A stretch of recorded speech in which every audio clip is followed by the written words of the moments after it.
Firstly, the skeptics say Roman soldiers did claim that disciples have stolen Jesus' body when they were sleeping. What do you have to say about that? First, how did they know that the body was stolen if they were sleeping?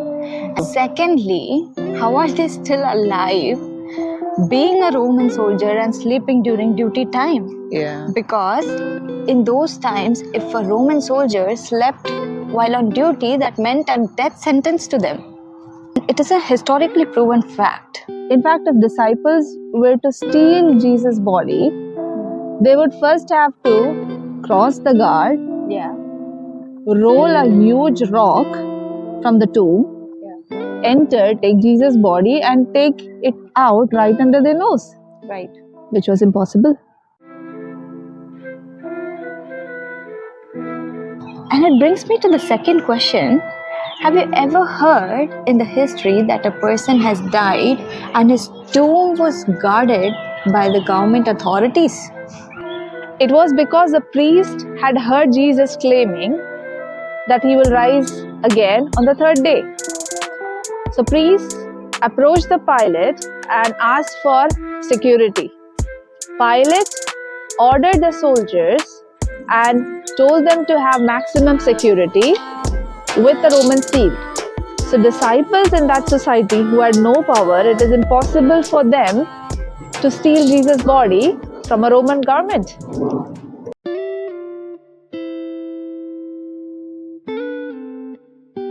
The next point is that Christianity itself rose from a proclamation of many witnesses other than the disciples themselves, claiming that they have seen the risen Jesus. But skeptics say that people were hallucinating. How would you disapprove that? Imagine 500 people not only having visual hallucination but having auditory hallucination as well and seeing Jesus at the same time. It seems impossible if not a miracle. Do we have a strong evidence for these 500 witnesses? Yes, there is one strong evidence. Apart from the traditions and the history saying that there existed 500 witnesses, Paul is the strongest evidence. Okay. Now when it comes to Paul, he was a Pharisee. Yeah. The group who wanted to persecute and who was responsible to kill Jesus. Right. He was a scholar, a Roman citizen. He persecuted Christianity and even killed some of them. For instance, Stephen. Yeah. Such a person all of a sudden changes, gives up his job, gives up his authority, his power and everything, even his life for Jesus and ready to die for Christ. Yeah. Paul wrote in 1 Corinthians that he has seen and talked to some of the witnesses. True. So I should say the biggest skeptic said that he has witnessed those 500 witnesses. Interesting. But would Paul have lied about it? Paul, a scholar, would have never made a mistake to include 500 witnesses and say that they're still alive, because he would have easily been caught and called a fraud. One of my favorite witness is the empty tomb. If anybody would have come and claimed or shown Jesus' body to the public and said he's dead, Christianity would have ended before even it started. Right. I have a sweet evidence as well. Go on. Do you know who the first witness of resurrection were? Women. Exactly. It's a very interesting fact that women in that time were not considered as a reliable witness. And if disciples were like fabricating this, they would have never mentioned women as being the first witness, because no one would have believed what they said. But they had to write exactly as it is, because that's what happened. Are you still skeptical? Then hear this. Ask yourself a question. The disciples who once ran away when Jesus was arrested, even went back to their own jobs, denied Jesus, are now proclaiming strongly and fearlessly that Jesus has been resurrected.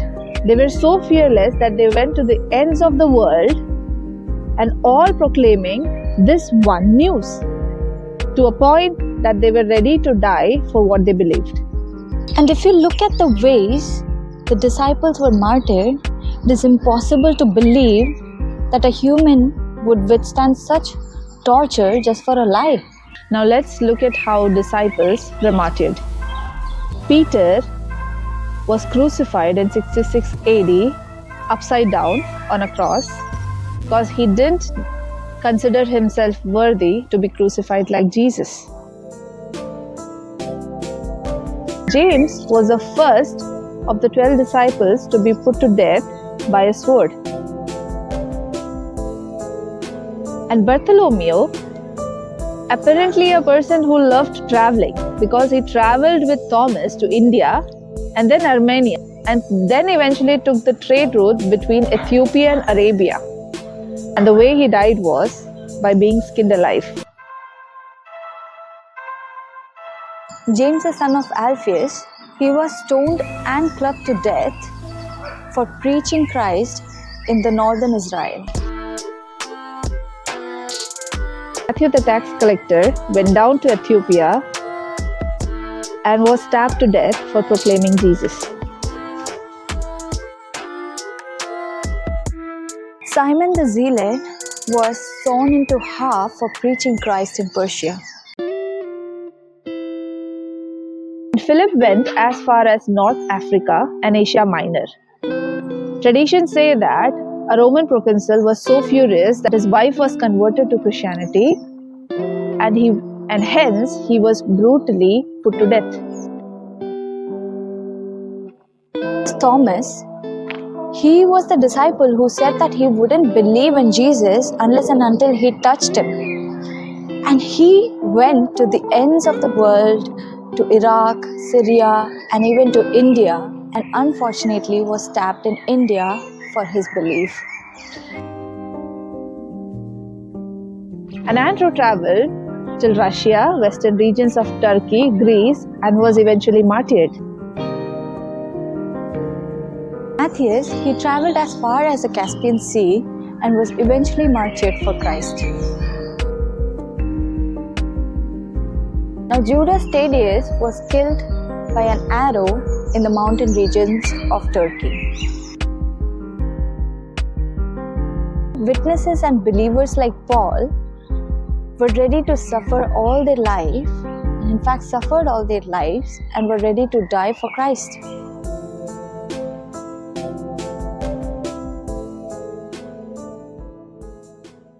My last question to you is, what would you have done if you had seen a publicly crucified Jesus alive?